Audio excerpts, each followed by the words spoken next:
King Herod-Agrippa, the nephew of the King Herod who had executed John the Baptist, moved against some of the believers and killed the apostle James, making James the first of Jesus' disciples to die for his name. When Herod saw how much this pleased the Jewish leaders, he arrested Peter during the Passover celebration and imprisoned him, placing him under the guard of 16 soldiers.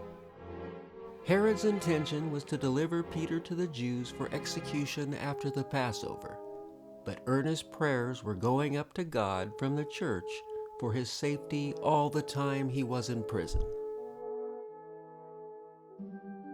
The night before he was to be executed, he was asleep, double-chained between two soldiers, with others standing guard before the prison gate. Suddenly, there was a light in the cell, and an angel of the Lord stood beside Peter. Some translations say the angel tapped Peter to wake him up. Others say he struck him or slapped him. The King James translation said the angel smote Peter on the side. I don't know what it feels like to be woken up by the slap of an angel, but I'm sure he was glad to see him. The angel said, "Quick, get up." The chains fell off Peter's wrists, and the angel told him to get dressed and put on his shoes. "Now put on your coat and follow me," the angel ordered.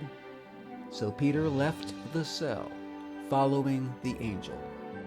But all the time he thought it was a dream or vision, and didn't believe it was really happening. It did, after all, seem too good to be true, and would forever be remembered as the most effortless prison break of all time. They passed the first and second cell blocks and came to the iron gate that led to the street, and this opened to them on its own accord. So they passed through and walked along together for a block, and then the angel left him. Peter finally realized what had happened. "It's really true," he said. "The Lord has sent his angel and saved me from Herod and from what the Jews were hoping to do to me." He went to the home of Mary, who was the mother of John Mark, where many believers had gathered for a prayer meeting. He knocked at the door at the gate, and a girl named Rhoda came to open it.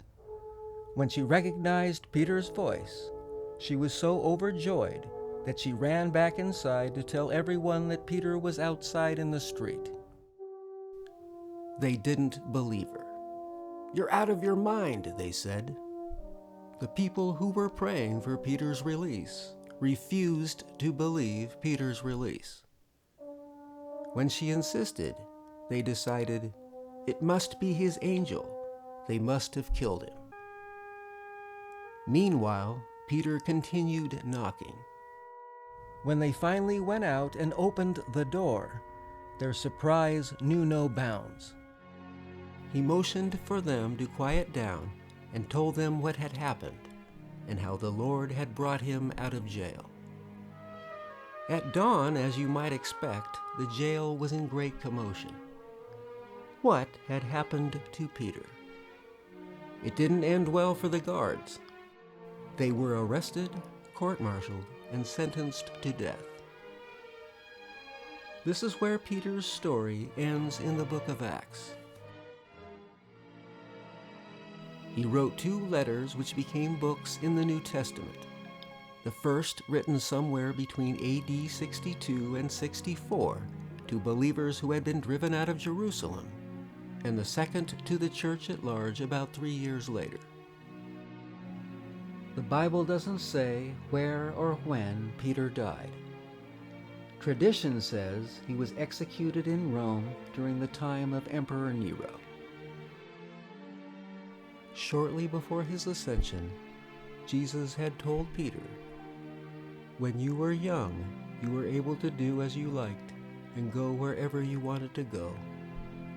But when you are old, you will stretch out your hands and others will direct you and take you where you don't want to go. Follow me."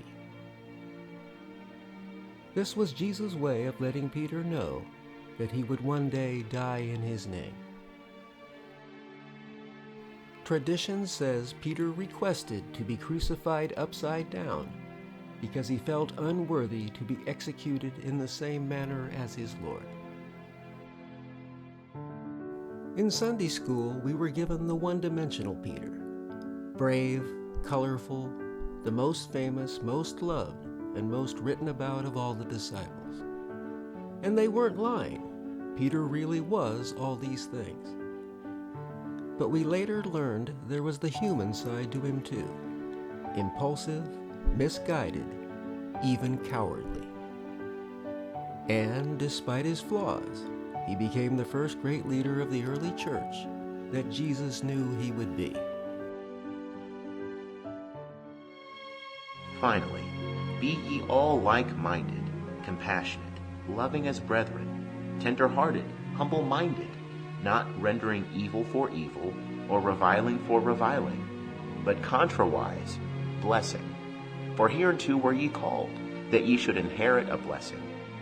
For he that would love life and see good days, let him refrain his tongue from evil, and his lips that they speak no guile. And let him turn away from evil and do good. Let him seek peace and pursue it. For the eyes of the Lord are upon the righteous, and his ears unto their supplication. The fisherman from Galilee would forever be a major supporting player in the greatest story ever told, in the most read book ever written.